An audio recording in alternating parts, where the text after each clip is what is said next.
What's going on, everybody? It's your boy Devontae, husband and host of the Marriage Lab. I actually thought I'd do a reaction video. I was kind of watching some stuff and I saw this video of Jordan Peterson where he was talking to this guy.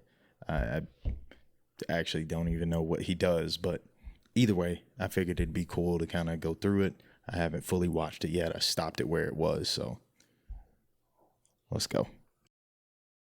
Yeah, exactly. Well, then that's just learning from experience, and I was thinking when you were talking about no plan B, I thought, oh, yes, well, that's marriage, because the great psychologist Carl Jung, he thought, well, marriage has to be an unbreakable vow.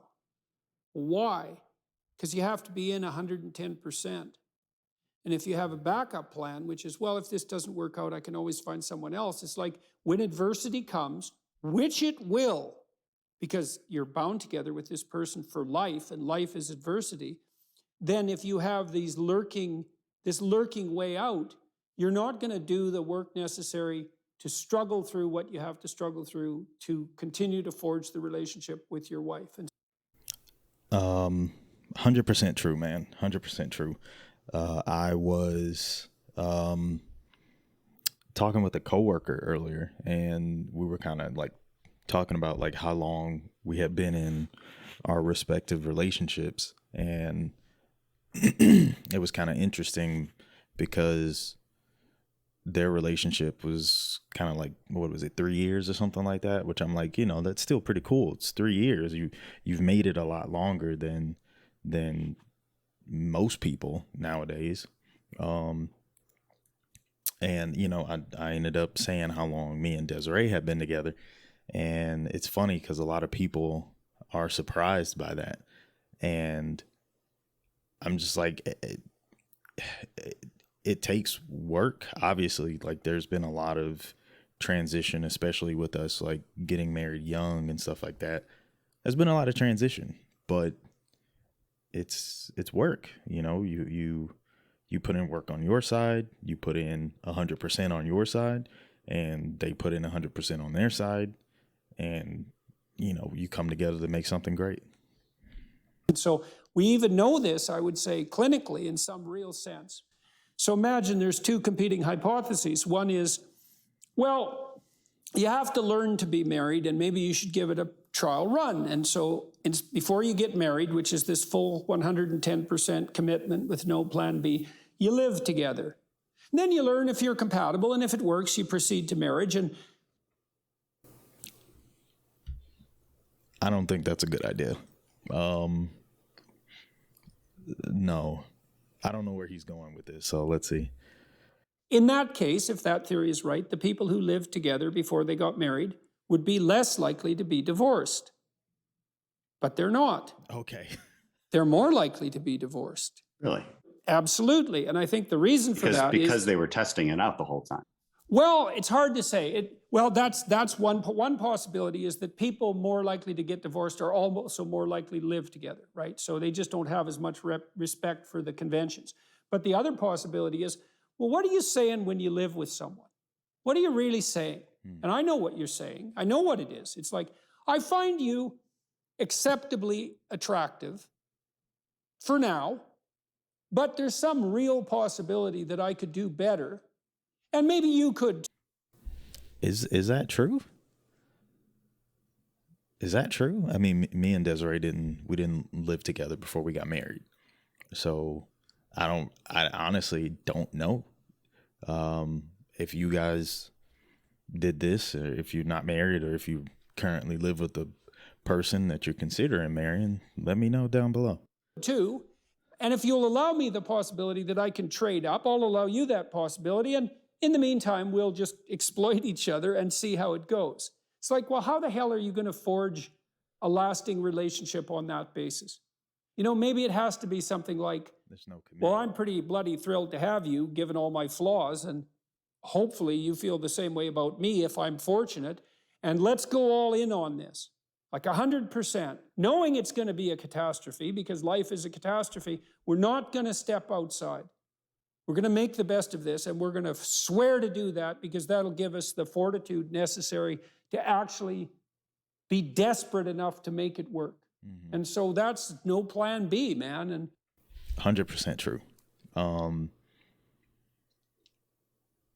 As somebody, so me and Desiree got married in 2014, and I don't think there's been one time where I was like thinking of a way out. It's it's not it's not about that. I made a commitment to her, and she made a commitment to me, and assuming she feels the same. So yeah, yeah. it doesn't mean you should die if your marriage happens to, well, if your partner dies, for example. It doesn't mean you're obligated to end your life or anything like that. But there's lots of games you can't play if you're not all in. It's a great point on marriage. It's funny because me and my wife, we took wedding photos on the Buds grinder, which is sort of the central location of this hellish training that happens, and inscribed in a big plaque. If Grinder, if they say it the same, I this dude was a SEAL, I suppose. Grinder is just like a flat top, like we called the flat area, the concrete area where we would meet at out in front of the building. We called that the Grinder. Why is it called the Grinder? I don't know, but that's what he's talking about. On one of the walls there is a famous SEAL quote: "No easy. The only easy day was yesterday." And it's speaking to a major truth, I think, in combat and SEAL teams, which is don't rest on your laurels. Everything before you thought that was hard, just wait till what's next, and it's just mentally preparing you for it. And sort of tongue in cheek, we took a wedding photo in front of that sign because it maybe applies the same way. Well, it does apply in the same way. I mean, the thing about being married to someone is that you face the worst of life with them. Now, the best perhaps as well, and maybe that's dependent on how well you face the worst. But if you have a mistress, it's all parties and roses, at least in principle, because all right, I'm gonna stop there for a hot second. I like what he said there. You face the best in life, and I think this might be a reason why it's harder for people now, because they think if they get married, if they get whatever locked down or chained down or whatever word they want to use, that it's some kind of, I don't know, like imprisonment or something like that. But it's to me, it's the opposite. Like the fact that we get to work together, struggle together, take the vacations together, go out. Like you have one person that you get to enjoy everything with. And I guess it's different when you're married young because neither of you have experienced a lot. So a lot of the process is learning. You learn each other. You learn what you like, what you don't like, things that you like to do or don't like to do. It's just, it's a whole process, but it ends up, there's so many moments I can think of that were like we went on a couple of cruises and we went to like Mexico. Like there's, I don't know, to me it's just better, but not everybody feels the same. You don't have to do anything difficult with that person. You parse all the difficulty off to your poor wife, who has to bear the responsibility of the catastrophe of the children's lives and the domestic economy and the fact that she has to live with you and all the things that go along with that. So she has all that burden, and this other person is just a vacation. It's like, well, that's not a very good plan. And how in the world can you have to swear fealty to someone in order to abide by them when the catastrophes come to your door. And the thing is, man, the catastrophes are going to come to your door. And if you want to be alone and miserable when that happens, then I guess you're going to find out what that's like. But if you... I like what he's saying there, because this is something that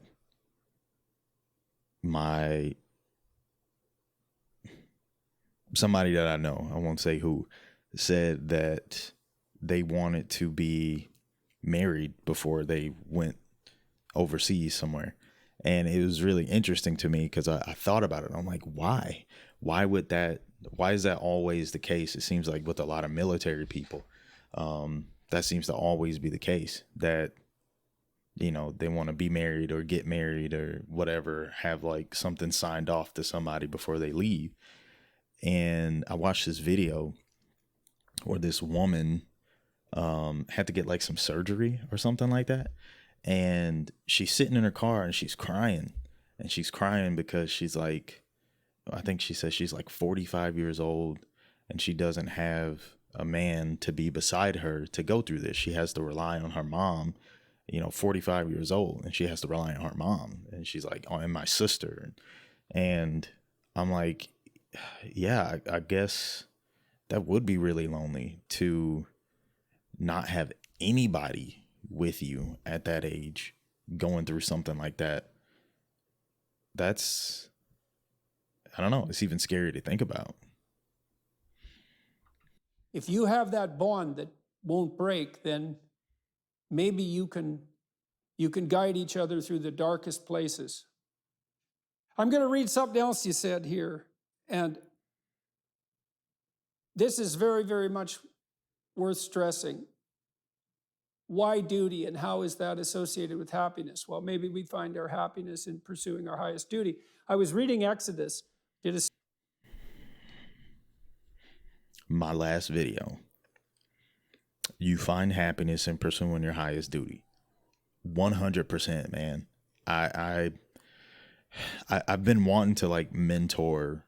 I have one guy that I mentor now, and just thinking like how over the last year or so, I've really been able to discover / rediscover that responsibility, which is like, I have my duties, and these aren't things that I hope are going to change. I'm very happy with the way that things are now. You know, things could be better, of course, but I'm pretty happy with how things are going, and I don't have that feeling of being lost anymore, which I'm really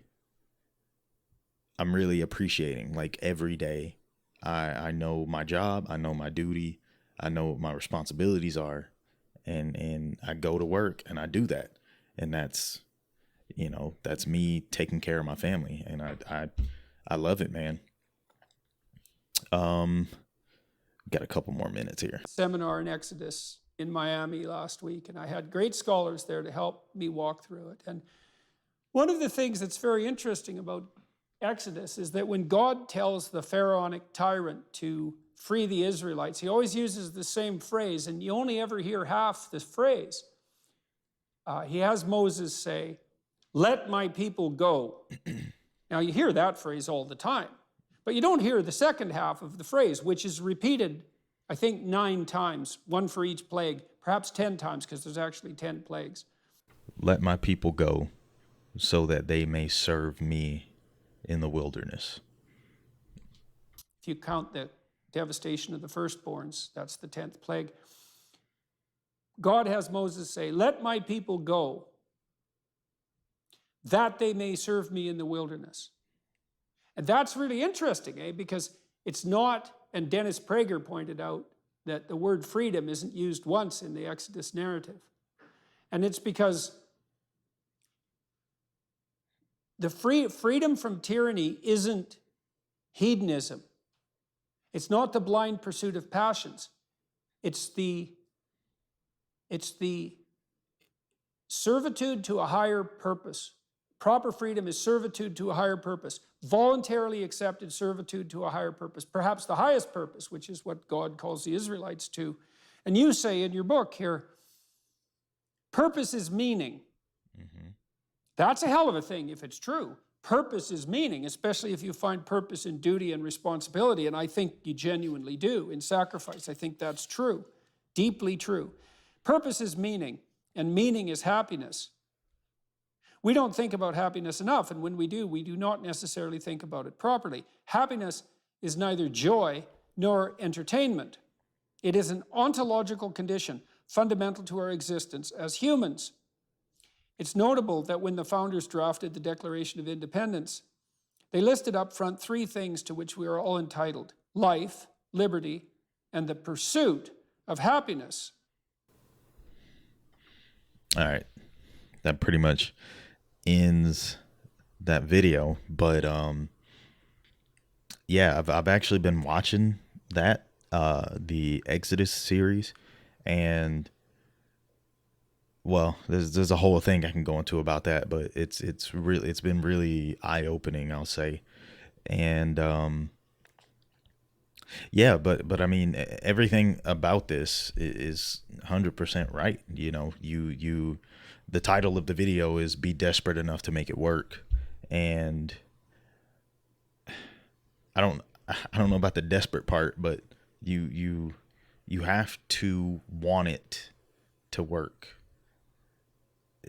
on both ends, and you know there has to be some sacrifices, some compromises, you know, conversation, talks back and forth, who does what kind of thing. And I think that's a forever evolving conversation. But yeah, so far, me and Desiree have done pretty well. The majority of our marriage has been, I want to say, completely outside of church, but I kind of walked away from it and kind of tried to find my own path.